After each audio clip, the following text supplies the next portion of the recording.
In this video, I'll show you how to quickly and easily delete emails in Zoho Mail to keep your inbox organized. Start by logging into your Zoho Mail account at mail.zoho.com with your usual credentials. Once logged in, you'll land on your email dashboard where all your messages are displayed. Next, find the email you want to delete. You can scroll through your inbox or use the search bar at the top to locate it quickly. Click on the email to open it in the reading pane.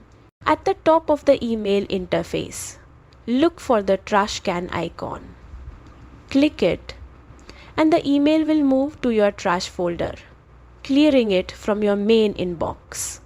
Don't worry if you delete something by mistake. Zoho Mail keeps emails in trash temporarily, giving you a chance to recover them if needed. Key undatas.